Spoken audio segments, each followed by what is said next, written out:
ஊற வைத்த அவல், ஊற வைத்த கடலை பருப்பு, சுடு தண்ணியில் ஊற வச்சு நல்லா பிழிஞ்சு வச்சேன். சோயா சங்க்ஸு, பம்ப்கின், கருவேப்பிலை, கொத்தமல்லி, புதினா இருந்தால் புதினா கூட சேர்த்துக்கலாம். அப்புறம் இஞ்சி, சீரகம் கொஞ்சம், அப்புறம் சோம்பு,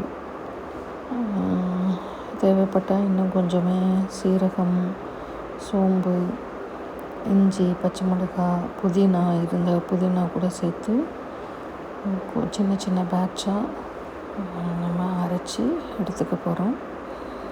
பம்ப்கின் என்கிட்ட இருந்தனால நான் போட்டேன். அண்ட் ஆல்சோ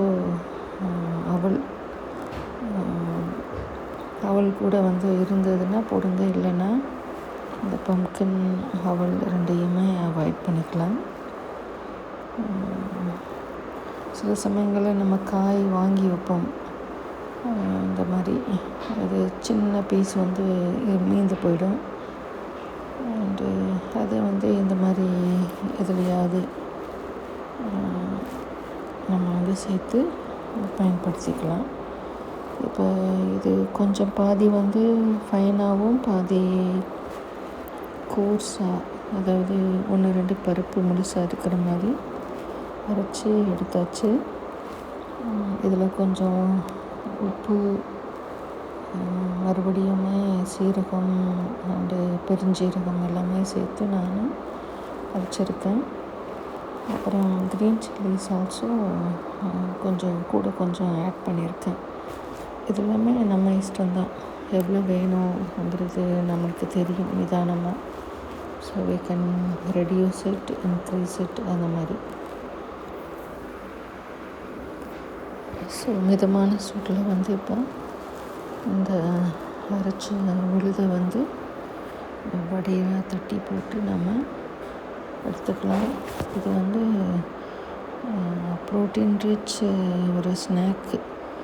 இது ஸ்நாக் மாதிரியும் சாப்பிட்லாம், இல்லை சாண்ட்விச் பண்ணி சாப்பிட்லாம், இல்லைன்னா ரைஸோட, எஸ்பெஷலி தயிர் சாதம், சாம்பார் சாதத்தோட, அண்ட் லெமன் ரைஸ், புளியோதரை எல்லாத்துக்குமே நல்லாயிருக்கும்.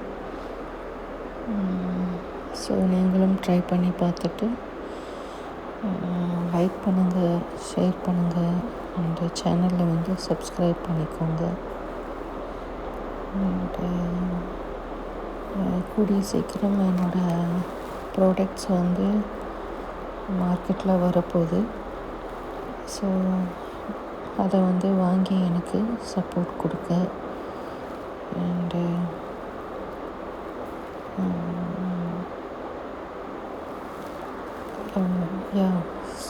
that's it.